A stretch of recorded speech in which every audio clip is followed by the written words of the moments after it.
അല്ല രക്ഷപ്പെട്ട്. കുഞ്ഞാപ്പിട്ടിക്കാ ഓം വരുന്നുണ്ട്. മജീദിനെ തച്ച മൻസൂർ.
ഒരുത്തനാണ് ഇതിനൊക്കെ.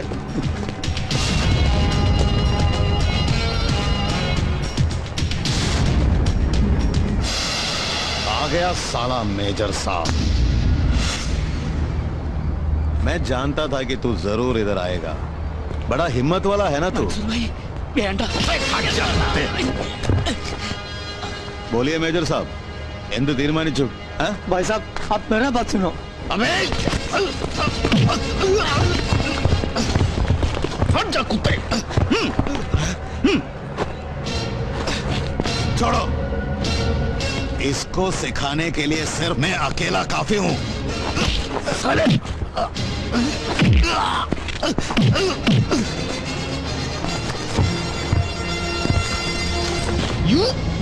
ये सब नो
സാറേ മൻസൂർ, കച്ചവടത്തിൽ കൊള്ളപ്പങ്ക് പിടിച്ചു പറിക്കാൻ നിന്നെ ഇങ്ങോട്ട് കെട്ടി എഴുന്നള്ളിച്ചവൻ ആരായിരുന്നാലും ശരി, അവനോട് ചെന്ന് പറഞ്ഞേക്ക് ദായി കോട്ടും സൂട്ടും ഇട്ടുപോയെന്നേ ഉള്ളൂ. തണ്ടല്ലൂരി കഴുത്തിൽ ടൈ കെട്ടിട്ടില്ല രവി, സംസാ. अबे मलबारी, अगर तुझे मालूम पड़ेगा ना कि मुझे किसने यहाँ भेजा है तो खड़े खड़े तेरा पेशाब निकल जाएगा बे। ഒന്നും മര്യാദ. നമ്മളെ നാട്ടിലെ പോലീസ് അല്ല ദുബായില്. നിങ്ങൾ എത്ര വലിയ ആളായാലും തെറ്റും കുറ്റും ചെയ്ത ശിക്ഷ ഉറപ്പാ അവിടെ. വിട്ട് കളയുന്നു. രവി ये क्या हो रहा है? ദുബായിൽ വന്നിറങ്ങിയിട്ട് മൻസൂറിന്റെ മൊബൈലിലേക്ക് 2 തവണ ഇവിടെ ഫോൺ ചെയ്തിട്ടുണ്ട് നമ്മുടെ ഗസ്റ്റ് ഹൗസിൽ നിന്ന്. അഞ്ജലി ഭക്തിയാറിന് വിലക്ക് വാങ്ങിക്കാനുള്ള പടക്കൊന്നും ഇവനില്ല. He's only local contact. Hey, what is this? What are you talking about? നിന്നെ ഒന്ന് കെട്ടിച്ചു കൊടുത്താലോ എന്ന് ആലോചിക്കാം ഈ പന്നിക്ക്. യൂസഫ്, നീ ചന്ദൻ ബാപ്പയെ വിളിച്ചിട്ട് ഇവന്റെ ബാക്ക്ഗ്രൗണ്ട് ഒന്നുകൂടെ ഒന്ന് കിളച്ചു നോക്കാൻ പറയണം. Give him 24 hours. ദാ വിവരങ്ങൾ എത്തുന്നവരെ ഇവിടെ നിന്റെ പിടി തന്നെ ഉണ്ടാവണം, സേഫ് ആയിട്ട്.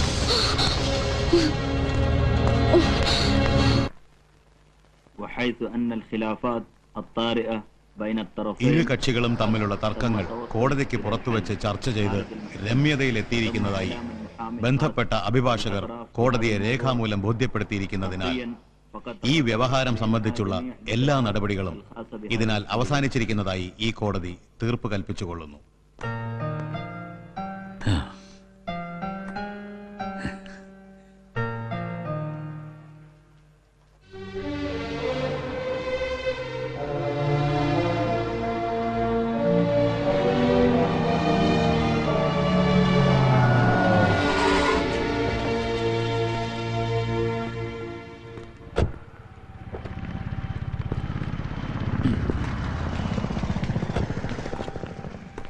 സാർ മതി സാർ മതി. സന്തോഷം, എനിക്ക് സന്തോഷമായി. എന്താ വിക്ടർ ഇതൊക്കെ? ഏയ് ഒന്നും ഉണ്ടായിട്ടല്ല.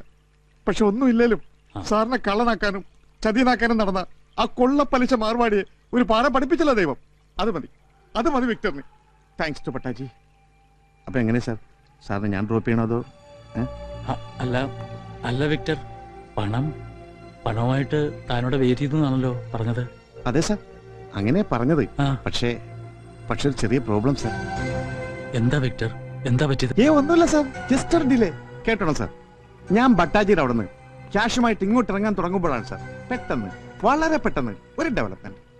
ബട്ടാജിക്ക് ബാങ്കിൽ ഒരു ചെറിയ ക്രൈസിസ്. What you mean?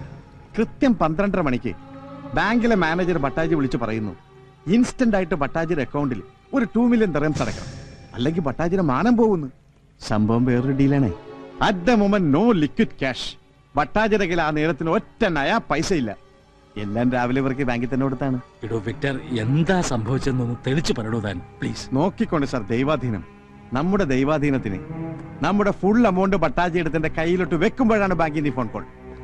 ഇത്രയും വലിയ ഉപകാരം നമുക്ക് ഇങ്ങോട്ട് ചെയ്ത മനുഷ്യനാവുമ്പോ കയ്യിൽ ഇത്രയും കാശ് വെച്ചോണ്ട് നമ്മൾ എത്ര നേരം മിണ്ടാതെ നോക്കി നിൽക്കും സാർ? പറയണം സാർ. എന്റെ സ്ഥാനത്ത് സാറാണെങ്കിൽ എന്ത് ചെയ്യും സാർ? പറയണം, എന്ത് ചെയ്യും? ഇടോ താനെന്നെ. ഇല്ല സാർ, വിക്ടർ ചതിക്കില്ല, ഒരു കാലത്തും ചതിക്കില്ല, ഉറപ്പ്. കേട്ടോ സാർ, ദാ ഇപ്പൊ വിളിച്ചിരുന്നു ബട്ടാജി. സാർ എന്ത് പറഞ്ഞു? കാശ് കിട്ടാത്തതിന് സാർ ചൂടായോ എന്ന് ചോദിച്ചിട്ട് ഞാൻ പറഞ്ഞു, എന്റെ പൊന്നു ബട്ടാജി, ബട്ടാജി ഒറ്റ 100 രൂപ നോട്ട് ഒന്നിച്ച് കാണുന്നതിന് മുമ്പ് കോടികളിട്ട് കളിച്ചതാണ് എന്റെ ഈ പഴയ ബോസ് എന്ന്. അല്ല വിക്ടർ, ഇനിയിപ്പോ ഒപ്പിട്ട പേപ്പേഴ്സിന്റെ കാര്യമില്ലേ Betty? Note down. Swaminathan, sign papers, return urgent. Good, keep it up. Thank you, sir. ഇങ്ങനെ വിഷമിച്ചാലോ സാർ? എന്ത് സംഭവിച്ചാലും വിക്ടറിലെ സാർ ബലത്തിന്. Please sir, cheer up sir. Oh God please, sorry sorry, മനഃപൂർവ്വമല്ല ഞാൻ. ഓക്കെ. പേടിച്ചു പോയി. ഡ്രൈവർ സാർ, നീ വേടിക്കാൻ പാത്തിട്ട് സാറ് കാൽ വലിക്ക് தெரியாதா? ഇടിയാ വണ്ടി. സാറിക്ക് അറിവ് കേട്ടമുണ്ടോ? അറിവ് ഓൾറൈറ്റ് സാർ. കൃത്യം 6 മണിക്ക് തന്നെ അബുദാബിയിൽ നിന്ന് ബട്ടാജിയുടെ ക്യാഷ് വരും. 8 മണിക്ക് വിക്ടർ സെബാസ്റ്റ്യൻ സാറിന്റെ വീട്ടിലെത്തിയിരിക്കും with full amount. You can trust me sir. Upon God you can trust me sir. കയറിയട്ടെ. പിന്നെ സാർ ഒരു മിനിറ്റ്, ഒരു ചെറിയ ആഗ്രഹം. ഒരുപാട് കാലമായിട്ട് മനസ്സിലൊരു മോഹമാണ് സാർ. മുഴുവൻ പൈസയും സാറിന്റെ കയ്യിലോട്ട് തന്നതിന് ശേഷം, അതിനുശേഷം മതി, ജീവിതത്തിൽ ആദ്യമായിട്ടും അവസാനമായിട്ടും ഇന്ന് സാറിന്റെ ഒപ്പം ഇരുന്ന് ഒരു ഡ്രിങ്ക് കഴിക്കണം എനിക്ക്. സാറിന്റെ ഈ പഴയ ഡ്രൈവർക്ക് നോ എന്ന് പറയരുത് sir, please. Thank you sir, thank you, thank you. അയ്യോ സാർ, അമ്മച്ചി കാത്തിരിക്കും. മോളുടെ പ്രോഗ്രാം ടിവിയിൽ. പ്രോഗ്രാം കഴിയുമ്പോൾ വിക്ടർ അവിടെ എത്തിയിരിക്കും. സാർ കഴിക്കും.